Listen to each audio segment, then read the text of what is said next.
It's known that 8% of adults in a certain town own a shared car.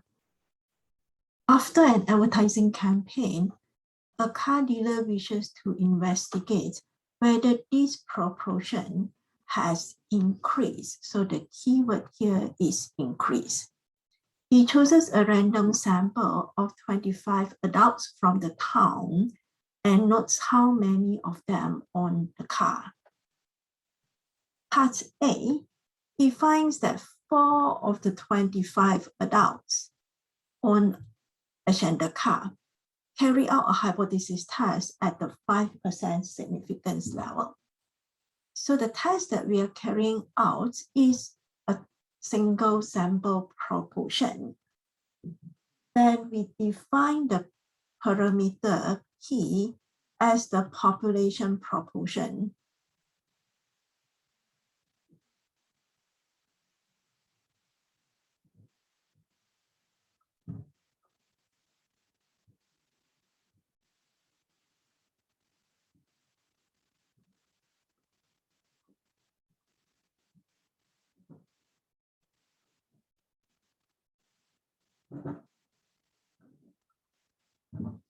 P is the population proportion, and we are testing the null hypothesis that P equals 8%, which is 0.08, against the alternative that the population proportion has increased, meaning that we are testing the alternative that P is greater than 0.08.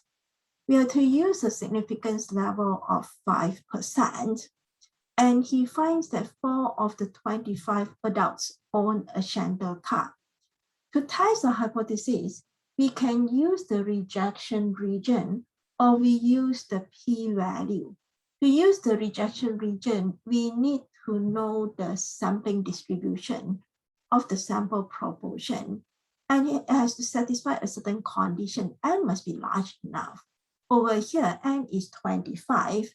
So it doesn't satisfy the condition for using the rejection region. You need to have a sampling distribution of the sample proportion that is normally distributed. Yeah, that is not going to work with a small p of 0.08. We do not have a standard normal distribution. So instead of using the rejection region method, we must use the p-value method. So to find the p-value, he finds that 4 of the 25 adults. So we need to find the probability that X here must be greater than or equals to 4. P-value is the probability of getting a sample statistics as extreme or more than what is found in the sample. And since X is greater than or equals to 4, the probability of success is 0.08.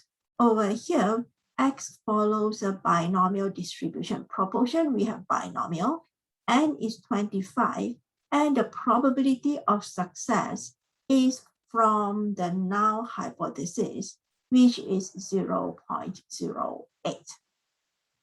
So the probability that X is greater than or equals 4, that is 1 minus probability X less than or equals 3. So we are 1 minus probability X equals 0, minus probability X equals 2, minus probability, X equals 1, minus probability X equals 2, minus probability X equals 3. X equals 0, we have 25C0, 0.08 to the 0. 1 minus 0.08 is 0.92 to the 25. Probability X equals 1, we have 25C1, 0.08 to the 1, 0.92 to the 24. Probability X equals 2, we have 25C2, 0.08 squared, 0.92 to the 23, and probability X equals 3, we have 25C3, 0.08 to the 3, 0.92 to the 22. And we obtain a value of 0.135. We compare this p-value to the value of alpha, which is 5%. This is greater than 0.05, which is alpha. When the p-value is greater than alpha, the decision is we do not reject the null hypothesis. So when we do not reject the null hypothesis, the conclusion is there is not enough evidence to conclude that the proportion who owns a Chandler car has increased. So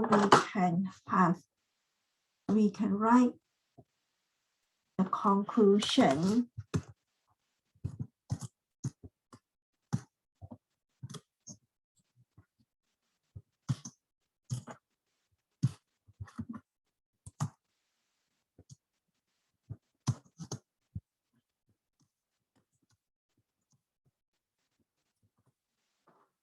that would be our conclusion.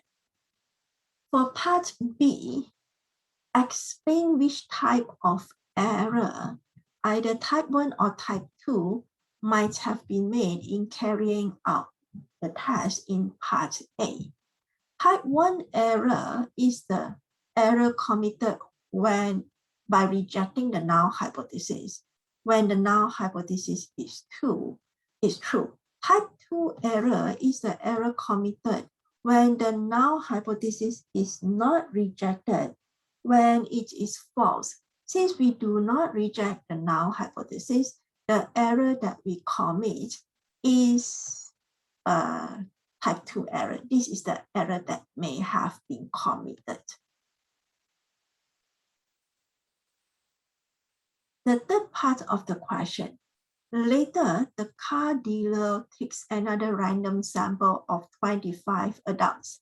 So again, n is 25 and carries out a similar hypothesis test at 5% significance level.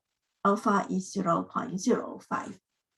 Find the probability of a type 1 error. The probability of a type 1 error. This is the probability of rejecting the null hypothesis when the null hypothesis is true. So we have the probability of rejecting the null hypothesis when the population proportion is 0.08. What we want is to find the probability of rejecting the null hypothesis at the 5% significance level.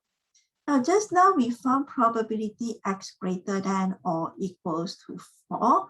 So probability x greater than or equals to 4 is 0.135, and this is from part A. The decision is do not reject the null hypothesis. But we want to find the probability of rejecting a null hypothesis. When x is 4, it is not sufficient to reject the null hypothesis. So to find the probability of rejecting the null hypothesis, we increase this x value. We try probability x greater than or equals to 5. So from here, to try probability x greater than or equals to 5 and see whether this probability value is less than 0.05.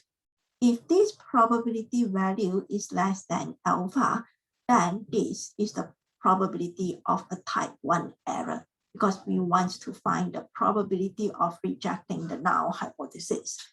Probability x greater than or equals to 5, this is 1 minus probability x less than or equals 4.